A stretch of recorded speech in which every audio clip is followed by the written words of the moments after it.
정말로 이렇게 만나기가 오래 걸렸습니다. 그런데 또 가장 길게 만났대요. 이렇게 밥 한 술 뜨기가 어려워서 되겠습니까? 자, 어떻을까요? 분위기 먼저 영상 만나보시고 이어가 보도록 하겠습니다. 문재인 대통령과 윤석열 대통령 당선인의 회동은 실무적 협의가 마무리되지 않아서 일정을 다시 잡기로 했습니다. 답답해서 한 말씀 더 드립니다. 두 사람이 만나 인사하고 덕담 나누고 혹시 참고될 만한 말을 주고받는데 무슨 협상이 필요합니까? 덕담 나누는 자리 정도로 평가하는 것에 대해서도 쉽게 동의할 수 없습니다.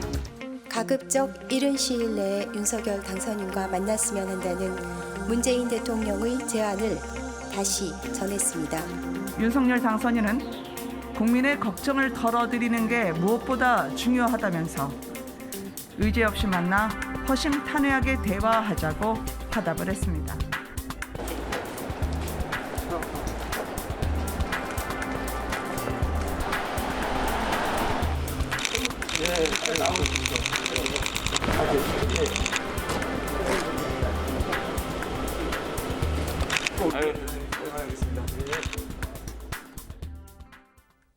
대선 후 19일 만에 만났습니다. 안진영 기자님, 분위기가 어땠을까 궁금합니다. 네, 어제 오후 청와대 상춘제에서 이 만찬이 시작이 됐는데요. 말씀하신 대로 지난 9일, 대선이 치러진 지 19일 만입니다.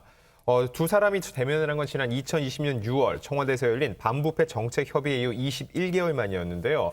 당선인 역대 대통령과 당선인 회동 가운데 가장 늦은 만남이었긴 했지만 총 2시간 51분, 171분으로 가장 긴 만남이었습니다. 네. 앞서서는 노무현, 이명박 대통령이 만났을 때 2시간 10분이 가장 길었는데 이것보다 40여 분 더 길었습니다. 자, 원래 약속된 네네. 시간은 6시였는데요. 5시 58분경 먼저 문 대통령이 나와서 유영민 대통령 비서실장과 함께 윤 당선인을 기다렸고요. 1분 후에 5시 59분께 문 대통령 앞에 차가 멈춰서고 윤 당선인이 내렸습니다. 네. 이때 문재인 대통령이 먼저 오른손을 내밀었고요. 윤 당선인이 가볍게 목례 후에 양손으로 문 대통령의 오른손을 잡으면서 신구일력이 첫 손을 잡고 마침내 회동이 시작됐습니다. 저것도 역사적인 장면이라면 장면일 수 있어요. 이게 두 사람의 손을 꽉 잡았습니다. 이 첫 만남에서 손을 꼭 잡고 그 온기를 잠깐이지만 어쨌든 느꼈을 거예요. 그리고 앞서 기록 좀 보여주세요. 회동 기록. 야, 이것도 본의 아니게 기록이라면 기록이 되고 말았어요. 보세요. 역대 대통령과 당선인의 회동을 보니까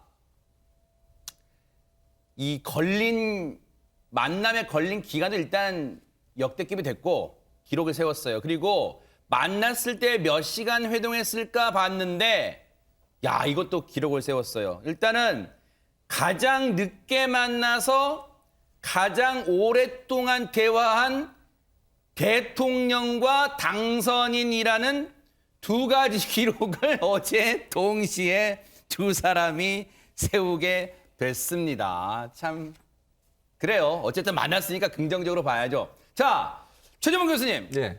그런데 앞서 영상 보니까 문재인 대통령이 상춘제에 있는 게 아니라 지금 어디 건물 앞에까지 직접 나왔어요. 네, 여민관이에요. 여민일관인데 거기가 비서동이거든요. 그러니까 우리 국민들이 아시는지 모르겠는데 문재인 대통령이 집무실을 비서동으로 옮겼어요. 네. 그러니까 원래 본관에 대통령 집무실이 있었는데 비서들과 소통하기 위해서 여민일관으로 제일 꼭대기층에 대통령 3층으로, 집무실이 있고 네. 그 밑에가 비서실장 그리고 이제 네. 비서들이 있거든요. 그러니까 본인의 집무 공간이죠. 여민일관에 저 건물이 여민관이군요. 네, 여민일관. 네, 여민일관 앞으로 나와서 지금 윤석열 당선인을 기다리고 있었던 거죠. 이것도 이례적이에요. 왜냐하면 일반적으로요. 네. 지난 대통령들 같은 경우에는 이제 본관에서 근무를 하셨기 때문에 본관 1층 로비에 기다리고 있었어요. 밖으로 나오진 않았고. 아하. 그래서 김대중 전 대통령, 노무현 전 대통령도 새로운 당선인들을 맞이할 때 본관 1층에 로비에 기다리고 있다가 이제 당선자가 로비에 들어오면 그때 영접을 했거든요. 근데 이번 같은 경우 대통령이 직접 밖에까지 나와서 네. 자동차 서는 곳까지 기다리고 있었던 건 상당히 이례적이고요. 결국 네.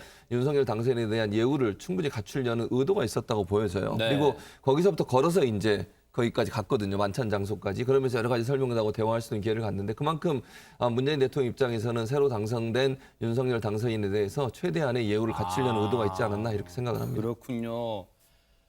지금 또 시청자분 중에는 저 집무실이 위민관 아니야 하실 텐데 저 건물이요. 참 우여곡절이 있습니다. 이건 참고로 말씀드릴게요.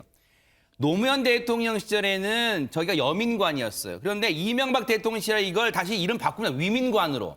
그러다 다시 이제 문재인 대통령 시절에 여민관으로 다시 옵니다. 그래서 일단 저희가 여민관이 맞고요. 국민과 더불어라는 뜻이에요. 여민 1관의 3층에 대통령 집무실인데 거기서 내려와서 1층에서 바로 건물 앞에서 직접 윤석열 당선인을 맞이하는 극진한 예우를 했다는 지금 그런 평가가 나오고 있습니다. 관련해서 만났어요. 이제 만찬장으로 이동했겠죠. 어떤 대화를 나눴을까요? 관련 영상 보시고 이어가 보도록 하겠습니다. 제가 이쪽 어디에서 회의하는 기억이 안 나요. 아, 대통령 모시고 그때 저번에 여기가 우리 뭐 최고의 정원이라고 생각했던 이쪽 너머가 헬기장. 네. 예약고 싶고요. 네. 사실 아름답습니다. 항상 공부가 네. 아마 뭐 국민들이 편안하기를 바라는 마음으로. 저게 지금 무슨 꽃인지 모르겠어요. 산수유. 산수유군요. 청와대에 이런 이제 전통 한옥 건물이 없기 때문에 여러모로 좀 상징적인 말씀도 좀 좋은 과정과 함께 어울려 있어서 여러 가지 행사가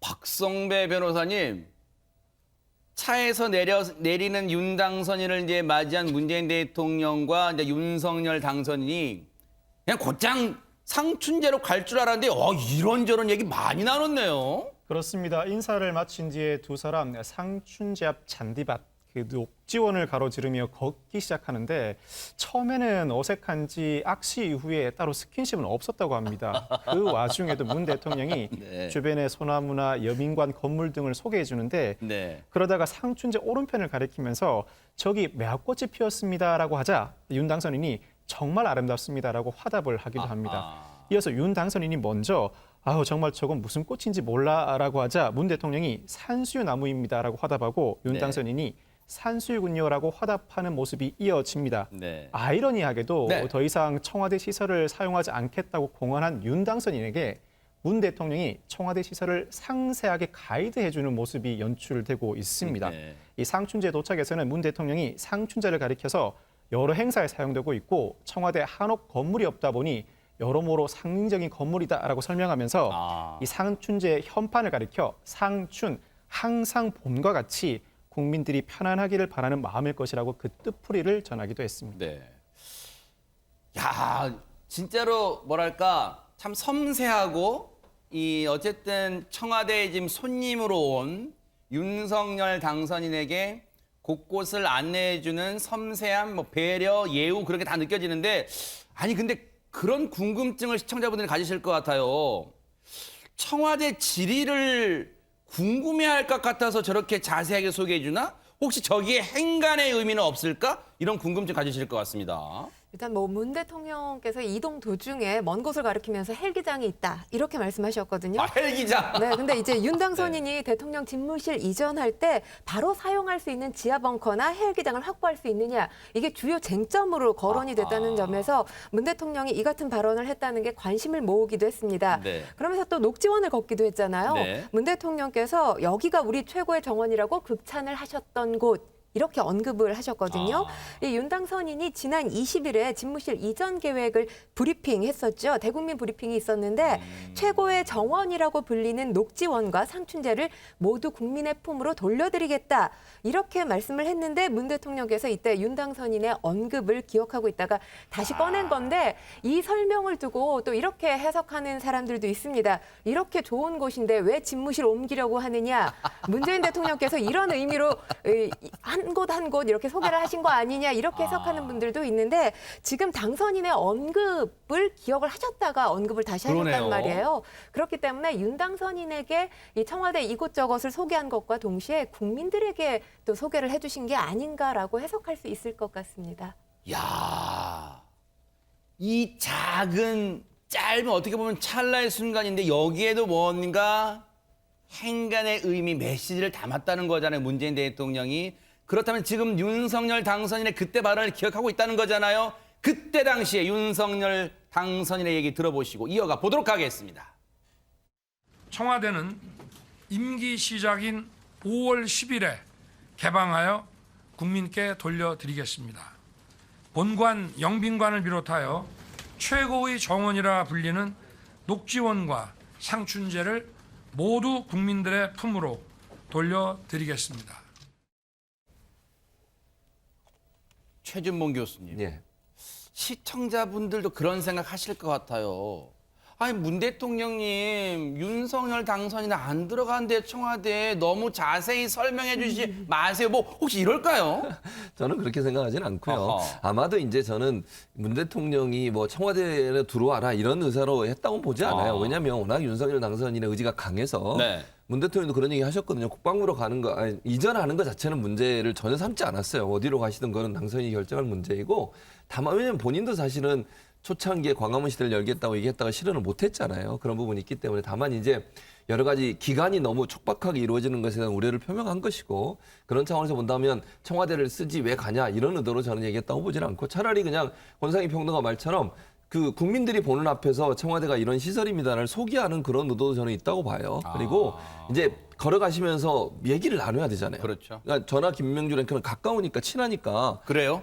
저는 그렇게 생각합니다. 그래서 얘기하는 게 그냥 네네. 편하잖아. 같이 있어도. 근데 두 분은 사실은 뭐 이렇게 친하고 이렇게 이게 좀 그렇잖아요. 그러니까 네네네. 만나서 거기까지 가는 거리가 좀 있는데 할 얘기가 사실은 주제로 삼기 그렇다고 저기서 언론이 다 보고 있는데 무거운 주제를 내놓을 수는 없고 그럼 결국 마치 자기 집에 손님이 오셨는데 그 집을 소개하는 그런 멘트로 하게 되면 좀 더 자연스럽게 그러네요. 대화가 진행될 수 있거든요. 그래서 저는 그런 차원에서 말씀을 하셨지 특별히 뭐 의도를 갖고서 청와대를 이제 집무실 옮기려는 것에 대한 어떤 의견을 표명했다고 보지는 않고요. 아마 청와대에 소개를 하면서 자연스럽게 상춘제까지 걸어가는 동안 분위기가 무겁지 않도록 하려는 그런 어떤 뭐랄까요 소통 이런 차원이라고 저는 생각합니다. 그럴 수도 있겠군요.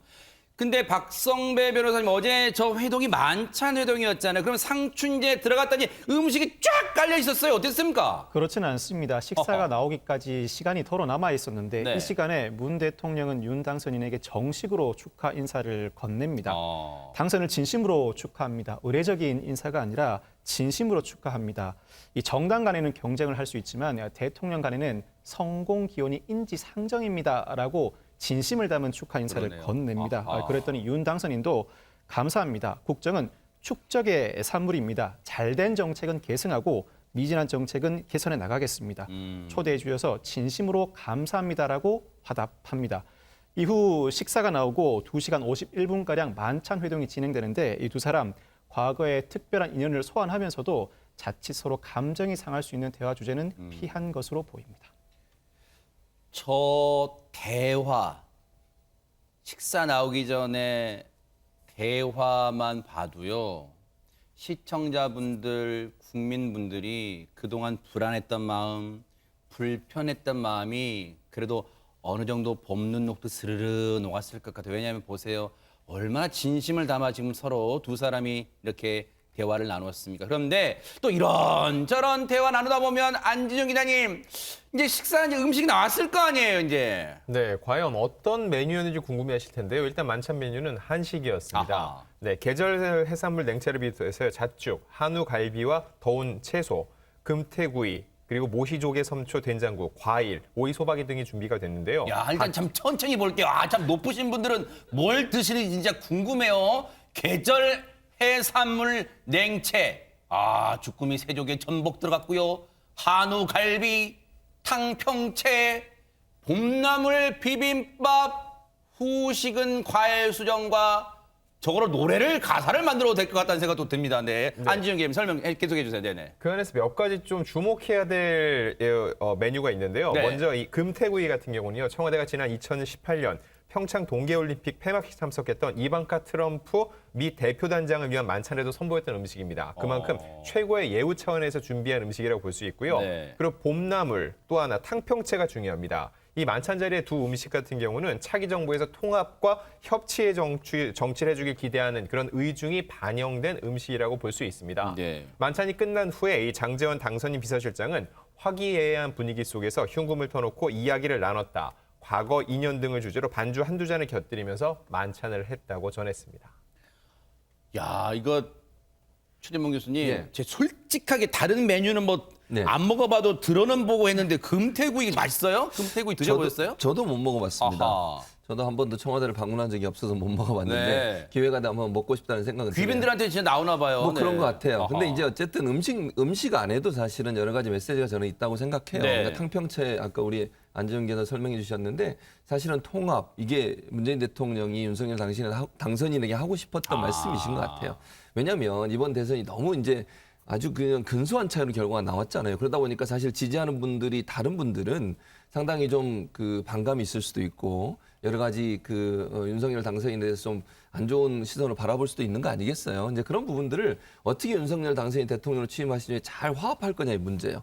이게 만약 그게 안 되면요, 5년 내내 힘들어집니다. 국정 운영의 동력이라고 하는 것은 전 국민이 한 마음으로 대통령이 잘 되기를 바라는 마음을 갖게 만드는 거라고 저는 봐요. 아마 문재인 대통령이 본인도 5년 동안 아마 이제 하시면서 국정 운영을 하시면서 여러 일들이 있었잖아요. 그 과정에서 느낀 거라고 저는 생각해요. 국민 통합이 안 되면 상당히 국정 운영에 발목이 잡힐 수 있고 어려움이 있다는 점을 좀 음식을 통해서라도 말하고 싶지 않았나 이런 생각이 들어서 윤석열 당선인이 이 문재인 대통령의 마음을 조금 잘 이해하셔서 앞으로는 협치하고 정말 이렇게 통합할 수 있는 그런 리더십을 보여줬으면 좋겠습니다. 우리가 저 장소에는 없었지만 지그시 눈을 감고 한번 상상해 보면요. 제철나물, 봄나물로 만든 비빔밥, 그리고 탕평채, 그리고 반주로 레드와인 이런 것까지 곁들이면 얘기가 술술술술술 나왔을 법한데요. 관련해서 장제원 비서실장의 얘기 들어보시고 이어가 보도록 하겠습니다. 정말 오늘은 의제 없이 흉금을 틀어놓고 얘기하자라고 만나지 않았습니까? 제가 옆에서 지켜본 바에 따르면 그야말로 흉금 없이 과거의 인연 그런 것들을 주제로 두 분께서 화기애애하게 대화를 나누셨습니다. 서로 소회도 나누셨고요. 또 토리 얘기도 서로 반려견이 서로 이름이 같잖아요. 예, 토리 얘기도 하셨고. 이번 회동이 굉장히 좀 힘겹게 성사가 됐고 또 이제 뭐 역대 회동보다 좀 늦게 진행됐다라는 걸 평가가 되고 있는데 이런 부분에 대해서 좀 두 분이 아쉬움을 표하셨다거나 이런 부분? 아니요. 그런 아쉬움의 표현은 문재인 대통령도 그렇고 저희 윤석열 당선인도 그렇고 그런 얘기들은 제가 나눈 기억이 없습니다. 예. 어제 171분의 회동에 대해서 평가나 이제 이 내실이 있는 회동이었나 하는 것은 앞으로 진행되는 상황을 보면 될 거고 일단 우리가 첫 술에 배부를 수는 없잖아요. 우리가 급하면 안 되잖아. 우물가에 숭늉 찾지 말고. 그런데 권상희 평론가님 일단은 어제 회동으로 문재인 대통령과 윤석열 당선인 사이의 냉기류는 일단 거쳤다고 봐야 되는 거예요? 네, 그렇게 봐도 무방하지 않을까 싶습니다. 가장 중요했던 게 두 분이 꽤 오랜 기간 19일 동안 만나지 않으면서 국민들의 불안감이 상당히 컸잖아요. 이 불안감을 해소하기 위한 목적은 달성했다고 보입니다. 두 분 다 이 대표적인 또 반려인이죠. 그래서 또 두 사람 키우고 있는 강아지 이름이 토리로 똑같아요. 그래서 강아지 이야기도 나눴다고 하고 좀 장제원 비서실장 같은 경우도 아마 한 잔 정도는 하시지 않았을까, 얼굴을 봤을 때 분위기가 상당히 좋았던 것으로 보입니다. 네. 두 분이 서로 존중하는 느낌이었다고 하고 국민의 걱정을 덜어드리기 위해서 현 정권 차기 정부가 인수인계 원활하게 해야겠다, 이런 의지를 가지신 것 같다면서 시종일관 화기애애했다, 이렇게 지금 전하고 있는데 네. 일단 중요한 건 사실 171분이었잖아요. 그러면 두 분이 독대를 가질 만한 충분한 시간이었다고 생각을 하거든요. 근데 독대를 가지지 않았다는 점을 좀 해석해 볼 필요가 있을 것 같습니다.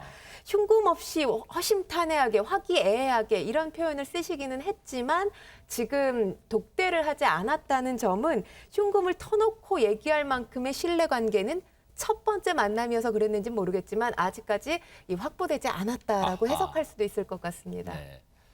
일단은 만났어요. 첫 단추는 잘 끼웠다고 보여져요. 그런데 이제 시청자분들도 그런 생각 하실 거예요. 자, 만난 거 이제 좀 놀란 가슴, 걱정했던 가슴을 쓸어내렸어요. 그런데 이제 여기서 궁금해지잖아요. 진짜 밥만 먹고 헤어지진 않았겠지? 무슨 얘기를 했을까요? 관련 얘기 들어보시고 이어가 보도록 하겠습니다. 예, 자연스럽게 대통령 집무실 용산 이전에 대한 얘기가 나왔고 문재인 대통령께서는 대통령 집무실 이전 지역에 대한 판단은 차기 정부의 몫이라고 생각한다. 지금 정부는 정확한 이전 계획에 따른 예산을 면밀히 살펴 협조하겠다. 이렇게 말씀하셨습니다. 언론이나 국민들이 느끼시는 어떤 이런 갈등이나 이런 것들은 오늘 찾아볼 수 만큼 굉장히 서로 존중하는 가운데서 어떤 화기애애한 대화를 나누셨다. 저는 이렇게 생각합니다.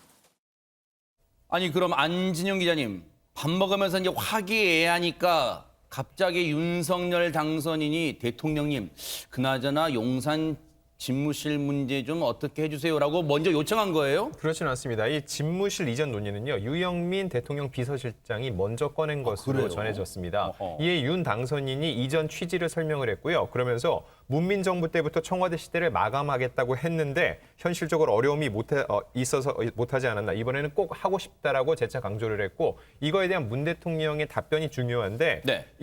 집무실 이전 문제에 대한 판단은 오롯이 차기 정부의 몫이다. 현 정권에서는 정확하게 예산을 따져서 협조를 하겠다고 답한 것으로 전해졌습니다. 협조라는 말에 일단은 관심이 쏠립니다. 협조가 무슨 의미일까요, 박성배 변호사님? 협조하겠다는 것은 일반적인 의미로 받아들이셔야 할 것 같습니다. 당장 대통령 임기가 시작되는 즉시 용산 집무실로 이전이 가능하다는 의미로까지 해석하기는 어렵습니다. 그 이유가 어제 만찬회동에서 이 집무실 이전의 시기나 예비비 등 구체적인 논의가 오가지는 않았기 때문입니다. 이 장제원 비서실장도 집무실 이전이 언제까지 가능하지 않다, 예비비와 같은 절차적 구체적인 얘기는 오가지 않았다고 답변했습니다. 다만 실무적으로 시기나 내용을 공유해서 협조하겠다는 말씀으로 이해했다며 긍정적인 전망을 내놓고 있는데, 이를 두고 그동안 대립 양상을 보였던 것에 비해 문 대통령 입에서 협조라는 말이 나온 것 자체만으로도 의미 있는 진전이라는 평가가 나오고 있습니다. 아하. 아니 권상희 평론가님, 그러면 용산 집무실 그 이전 문제 말고는 다른 얘기는 안 했을까요? 일단 인사 문제 관련해서 언급이 있었을까 국민들께서 많이 궁금해하실 텐데 네. 이와 관련돼서도 언급이 없었던 것으로 보입니다. 꽤 민감하고 불편할 수 있는 부분이기 때문에 특별히 언급을 하지 않았던 것으로 보이는데 네. 장제원 비서실장이 구체적으로 어떤 인사를 하자 이런 이야기는 없었다고 밝혔습니다. 대통령과 당선인께서 인사 문제에 대해서 이철희 수석과 그리고 이 장지 실장 두 사람이 잘 의논해주기 바란다 이렇게 말씀하셨다고 전하고 있고요. 일단 가장 중요한 게 민생 부분, 코로나 관련된 부분이죠. 자영업자 손실보상 등을 위한 추경 편성 등에 대해서도 논의를 했다고 전하고 있습니다. 네. 장제원 실장이 추경 편성 필요성에 대해서 두 분께서 공감을 하셨다고 전하고 있습니다. 하지만 규모, 시기와 관련된 구체적인 사안에 대해서는 실무적으로 협의하자고 서로 말씀을 하셨다고 밝히고 있고요. 네. 또 지금 북한의 ICBM 발사 관련해서 안보 문제에 대해서도 인수인계 과정에서 한치의 누수가 없도록 서로 최선을 다해 협의하기로 했다고 덧붙였습니다. 네.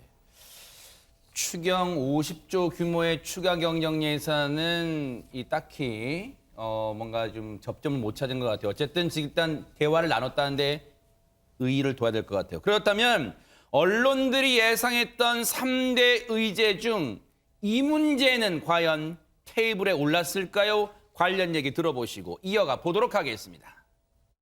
혹시 이명박 전 대통령 사면에 대해서도 대화가 오갔는지 궁금합니다. 오늘 사면 문제에 대해서 일체 거론이 없었습니다. 오늘 의제에 대해서는 사실은 윤석열 당선인께서 어떤 얘기를 꺼내실지 또 문재인 대통령께서 어떤 말씀하실지는 전혀 모르는 상황에 들어갔습니다. 그런데 윤석열 당선인께서는 오늘 사면 문제에 대해서는 일절 거론하지 않았고 문재인 대통령께서도 그 문제를 거론하지 않았습니다. 역대 최장 회동이에요. 171분. 최전봉 교수님. 네. 더 추가적인 회동이 있을지는 모르겠어요. 그런데 아직 양쪽 모두 추가로 만나기로 했다 이런 말은 아직 안 나와요. 그렇다면 만약에 어제 제일 역대 가장 길었던 171분의 회동이 처음이자 마지막 회동이라고 가정해보고 MB 사면 문제가 일절 오르지 않았다 그랬어요. 테이블에, 의제에. 그렇다면 과연 이명박 전 대통령에 대한 사면 문제는 결국은 지금 정권에서는, 지금 정부에서는 거의 물 건너가고 윤석열 정부의 과제가 될 가능성이 커지지 않습니까? 어떻습니까? 저는 그렇게 봐요. 그러니까 지금 정부에서는 이명박 전 대통령의 사면을 하기가 좀 어려운 상황이라고 저는 개인적으로 생각을 합니다. 사면이라고 하는 건 대통령의 고유 권한입니다. 물론 그럼에도 불구하고 사면권에 대해서 문재인 대통령은 끊임없이 국민적 공감대가 반드시 필요하다고 얘기했어요. 대통령이 자기의 고유 권한이라고 마음대로 사면을 하는 게 아니고 국민들이 볼 때 정말 사면이 필요하다고 했을 때 그 의도가 명확하게 이해됐을 때 사면이 이루어지는 것이기 때문에 지금의 여론을 보면 그렇게 이명박 전 대통령의 사면에 대해서 호의적인 상황은 아니라고 저는 보여요. 그래서 제가 볼 때 임기도 얼마 남지 않은데 사면을 하는 것도 부담이 될 수밖에 없고 또 사면을 하게 되면 여러 가지 얘기가 나올 수밖에 없고 그런 상황이라면 문재인 대통령 입장에서 사면하기가 좀 어려울 거라고 저는 개인적으로 생각을 합니다. 그런데 만약에 윤석열 당선인이 그걸 제안을 하면 받아들이는 그런 모양새를 취하면서 할 수는 있겠죠. 그러나 제가 볼 때는 아마 이 문제가 밑에서 예컨대 이제 그 장제원 비서실장하고 이철희 정무수석 사이에 예전에 몇 번 만남이 있었지 않습니까? 거기서 어느 정도 의견이 조율됐는데 아마 좀 부정적인 의견이 나왔던 것 같아요. 그러다 보니까 이 이슈를 테이블에 올리는 것 자체가 분위기 자체를 깰 수 있는 이슈가 될 수밖에 없어요. 사면권은 문재인 대통령한테 있는 것이고 당선인은 제안을 할 수 있지만 받아들이고 안 받아들이고는 이제 그건 대통령이 결정하는 문제잖아요. 그래서 아마 어느 정도 정리가 된 상태에서 들어갔기 때문에 사면 문제를 얘기하는 것이 전체적으로 화기애애한 분위기를 깰 수 있는 요소가 됐기 때문에 아마 서로 거론하지 않은 게 아닌가 이렇게 예상이 됩니다. 그러니까요. 앞서도 장제원 비서실장의 얘기 잠깐 나왔습니다만 이 회동 자리에서는 171분 동안에는 두 사람 간의 악연이라고 할 만한 쉽게 예를 들면 조국 전 법무장관 사태 같은 그런 얘기는 일절 오르지 않았다는 나오지 않았다는 게 장제원 비서실장의 얘기예요. 그리고 지금 청와대는 왜 이 브리핑 내용이 없냐? 지금 청와대 측은요. 당선인의 예우 차원에서 이 회동 브리핑은 당선인 측에서 하는 걸로 입장을 정리했답니다. 그래서 청와대 쪽 얘기가 지금 없는 거예요. 장제원 비서실장의 입을 통해서만 회동 내용, 분위기 등이 나오고 있어요. 그런데 우리말에 그런 게 있잖아요. 이 만남도 중요하지만 끝이 좋아야 된다고 헤어질 때도 좀 아름답게 헤어져야 되잖아요. 회동 때 마무리 어떻게 됐을까요? 관련 얘기 들어보시고 이어가 보도록 하겠습니다. 대통령 당선인께서는 많이 도와달라고 말씀하셨고 문재인 대통령께서는 저의 경험을 많이 활용해달라, 돕겠다 이렇게 말씀하셨습니다. 두 분께서 만찬 회동을 마치시고 헤어질 때 대통령께서는 윤석열 당선인님께 넥타이를 선물하면서 꼭 성공하시길 빈다. 제가 도울 것이 있으면 언제든지 연락해달라라고 말씀하셨고 윤석열 당선인께서는 건강하시길 빈다 이렇게 말씀하시고 헤어졌습니다. 신구 갈등이 제기되는 가운데 두 사람의 회동. 일단 첫 단추는 잘 끼웠다는 평가가 나올 것 같아요. 그런데 앞서도 말씀드렸지만 첫 술에 배부를 수는 없는 거예요. 신구 정권의 갈등의 뇌관이 아직은 남았다는 언론대 해석이 나오고 있어요. 관련 얘기 들어보시고 이어가 보도록 하겠습니다. 용산 이전 관련해서 말씀도 나누셨다고 했는데 네. 이게 청와대 예비비 협조로까지 이어질 것으로 보시는지. 용산 문제는 어제 제가 장지원 실장의 브리핑도 함께 들었지만 유영민 비서실장께서 먼저 제안을 해주신 부분과 관련해서 문재인 대통령께서도 이 부분에 대한 언급을 해주시고 또 협조 의사도 피력해 주신 걸로 파악을 했고요. 어제 이명박 전 대통령의 사면 이야기가 거론되지 않았다고 말씀 어제 주셨는데요. 네. 이 이야기가 거론되지 않은 이유에 대해서 설명 좀 부탁드릴 수 있어요?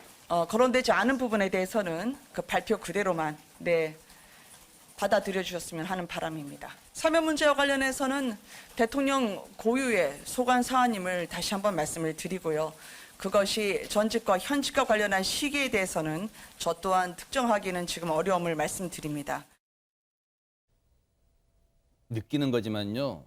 대변인의 자리가 상당히 어려울 거예요. 진짜 진땀 쏙 빼는 자리일 거예요. 지금 김은혜 대변인도 기자가 질문할 때마다 순간적인 판단으로 이 사안을 어디까지 얘기해야 될지 대변인으로서 그걸 순간적으로 계산을 하고 답변을 해야 될 거예요. 굉장히 정말 진땀 나는 자리일 것 같아요. 그런데 박성배 변호사님 그런 생각이 듭니다. 어제 회동에서 예상됐던 의제들이 테이블에 오른 것도 있고 오르지 않은 것도 있지만 결국은 올랐던 것도 손에 딱 잡히는 내용은 없단 말이에요. 그렇다면 뭔가 이것도 불씨가 될 수는 있다. 이렇게 볼 수는 있을 것 같습니다. 이 신구 권력 충돌의 원인인 쟁점 현안들 어제 만찬 회동에도 불구하고 온전히 매듭지어지지는 않았습니다.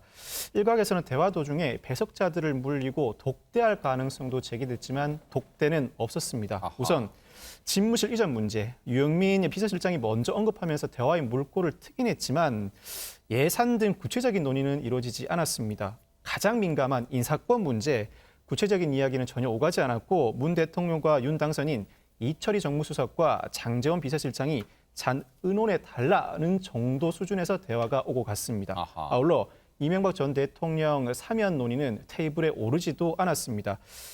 총체적으로 양측은 큰 틀에서 공감되는 형상이었지만 구체적인 논의는 실무협의의 몫으로 남겨두면서 모든 갈등이 해소됐다고 보기는 어렵다는 평을 내려야겠습니다. 그렇군요. 어제 19일 만에 회동이 이루어졌습니다만 그동안 만남이 성사되지 않다 보니까 많은 국민분들이 조마조마했고 뭔가 이러다가 진짜 큰 충돌이 있는 거 아니야? 조마조마하셨을 것 같아요. 그런데 회동은 이루어졌습니다만 이 신구 갈등이 길어진 데 대한 책임론, 누구 책임이 더 크다고 보는 걸까요? 안진영 기자님. 네, 말씀하신 대로 어제 회동이 이뤄졌지만 이 충돌에 따른 균열의 흔적은 남을 수밖에 없습니다. 이거에 대해서 여론조사 기관 미디어토마토에서 과연 이 갈등에 대한 책임이 누구에게 더 있는지 설문조사를 벌였는데요. 그 결과 설문에 응한 이들의 50.7%, 약 절반 정도가 윤 당선인에게 더 책임이 크다는 답변을 내놨습니다. 그리고 문 대통령의 책임이 더 크다는 의견은 42.9%였고요. 이외에 6.4%는 잘 모르겠다고 답변했습니다. 아하.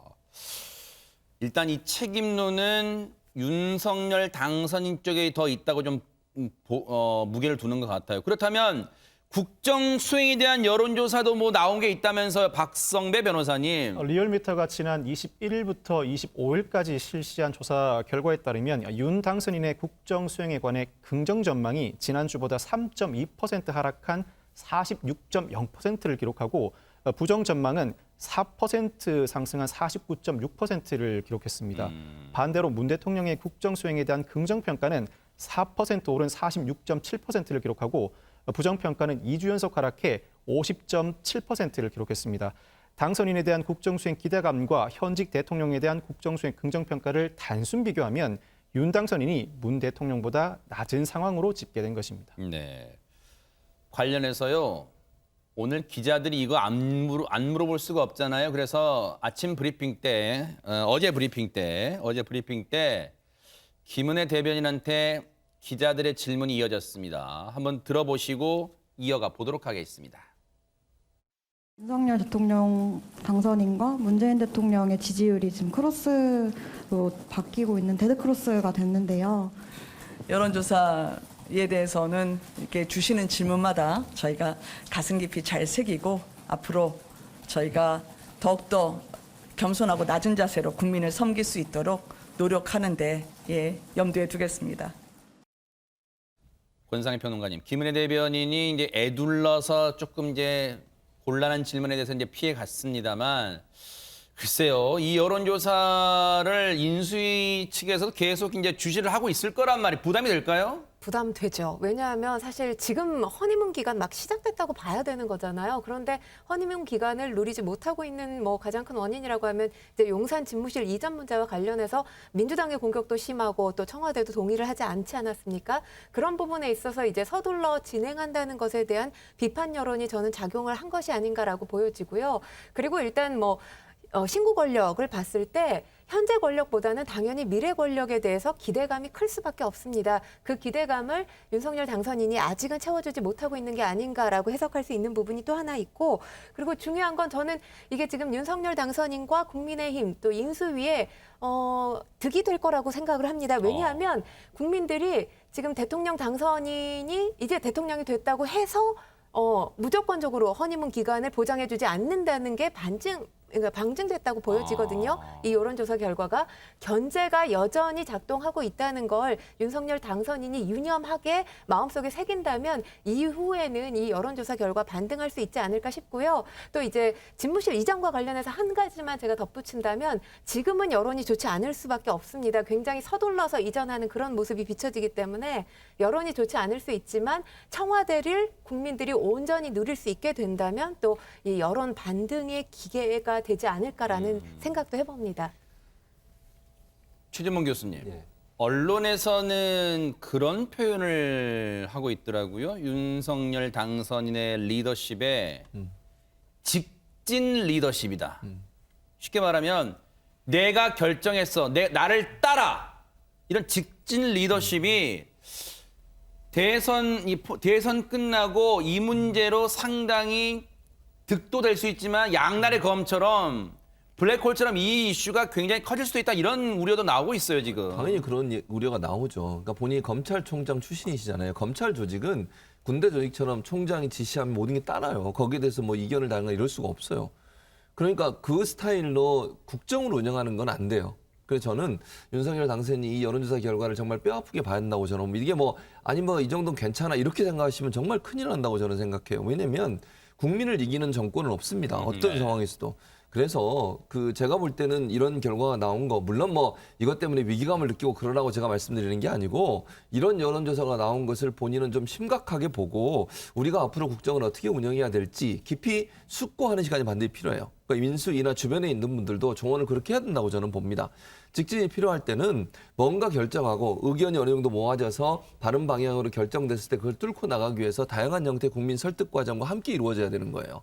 국민들이 불안해하고 국민들이 아니라고 얘기하는데도 끝까지 직진한다? 이건 아닌 거죠. 아하. 그거는 좋은 리더십이라고 저는 보지 않습니다. 좋은 네. 리더십은 정말 수기를 통해서 결정하고 결정된 것들을 추진력 있게 추진해 나가는 것이고, 거기에는 설득을 통해 국민들의 동의가 함께 있어야 돼요. 그래야 힘을 발휘하는 거거든요.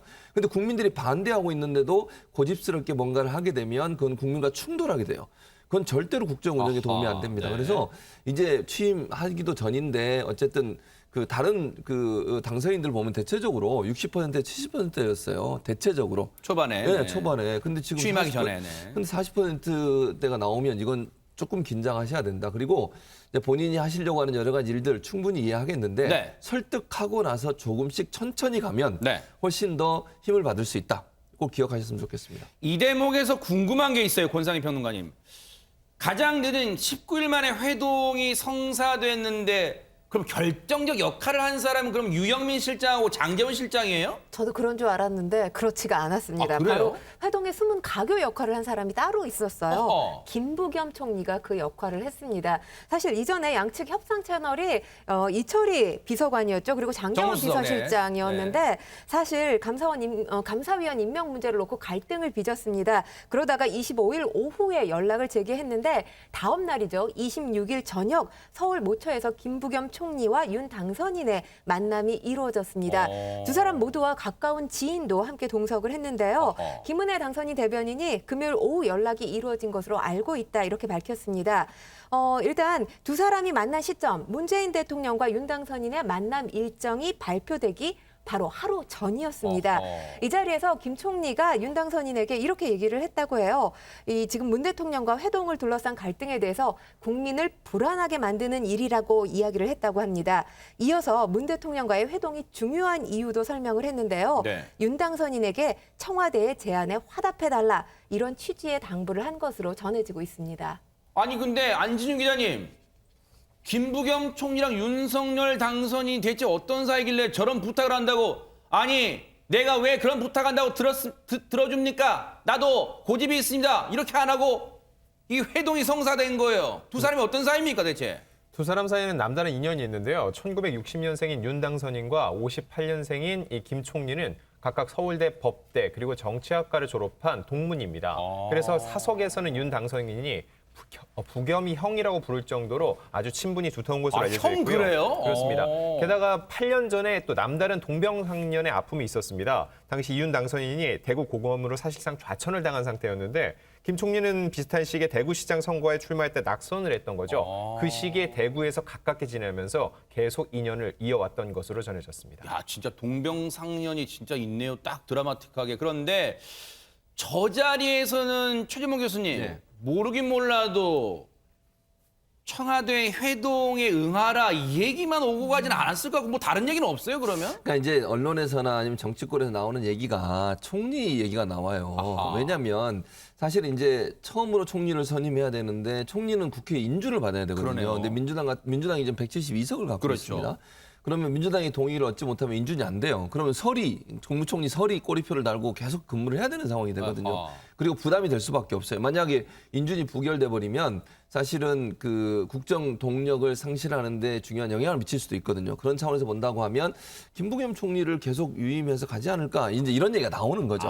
근데 저는 그거는 약간 좀 정치권에서 나오는 얘기지 현실성은 낮다고 봐요. 또는 언론의 상상력? 뭐 그렇게 봅니다. 왜냐하면 생각해 보세요. 지금 새로운 정부가 들어섰어요. 그런데 그 전 정부에서 일했던 총리를 그것도 당이 다른 물론 뭐 협치라는 관점에서는 의미가 있을 수도 있겠지만 그분을 계속 총리로 앉힌다 이건 의미가 없어요. 그리고 윤석열 당선인도 계속 경제 전문가 얘기를 많이 했고 그런 상황이라고 하면 제가 볼 때는 뭐 김부겸 총리를 유임할 가능성은 거의 없다고 저는 보고요. 뭐 이런 얘기가 나오는 것은 결국 이게 초창기에 처음 총리를 임명하는 과정에서 부담 없이 국회 통과를 하기 위한 하나의 방법이고 협치를 공식적으로 보일 수 있는 그런 이점이 있다는 장점은 있지만 그럼에도 불구하고 새 정부라고 하는 신선함이라든지 새로운 시작이라고 하는 면들을 상쇄시킬 수 있기 때문에 실현 가능성은 낮은 얘기가 아닌가 이런 생각이 듭니다. 김부겸 총리는 언론에서 자신의 이 새 정부 총리로서의 유임설이 나오는 것에 대해서 자신의 유임설은 전체적인 국면을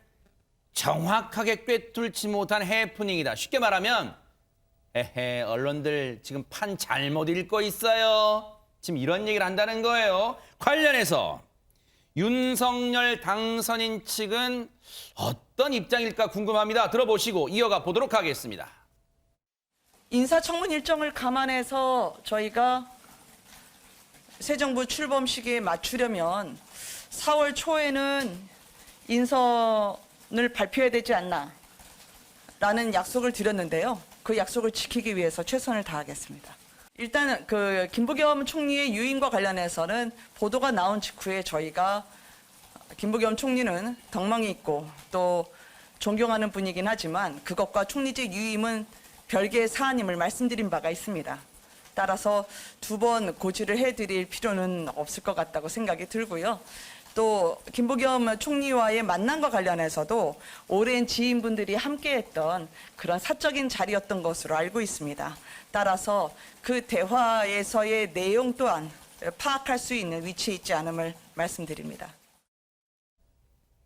언론 보도에 의하면 이번 주중으로 후보군을 윤석열 당선인에 보고하겠다는 거. 오늘 화요일이잖아요. 그러면 보통 수목금쯤 하면 주말에 숙고를 거친 다음에 보통 월요일 날 대문짝만 나오게 하려고 일요일 날 발표할 가능성이 있잖아요. 왜?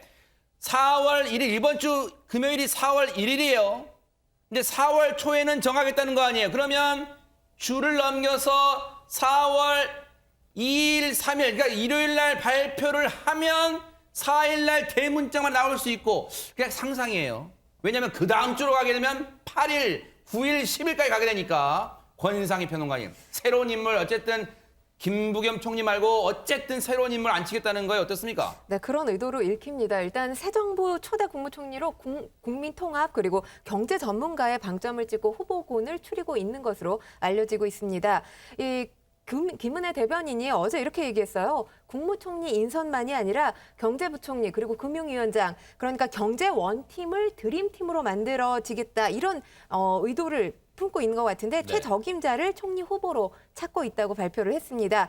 4월 초에는 인선을 발표한다는 약속을 지키기 위해서 최선을 다하겠다라고 덧붙이기도 했고요. 지금 총리 후보로 거론되고 있는 인사들, 바로 안철수 위원장 그리고 권영세 부위원장 있습니다. 또 김한길 인수위 국민통합위원장, 박주선 대통령 취임준비위원장, 김기현 국민의힘 원내대표 등이 거론이 되고 있고요. 관료 출신 등 바깥으로 눈을 돌리게 되면 한덕수 전 총리, 또 진대재 전 정보통신부 장관, 박용만 전 두산회장 등의 이름도 오르내리고 있는 상황입니다. 야, 진짜 굵직굵직한 인물들 많은데 일단 저 8명 중에서 낙점될지 아니면 정말 오르내리지 않았던 의외의 인물, 제3의 인물 나올지 한번 볼게요.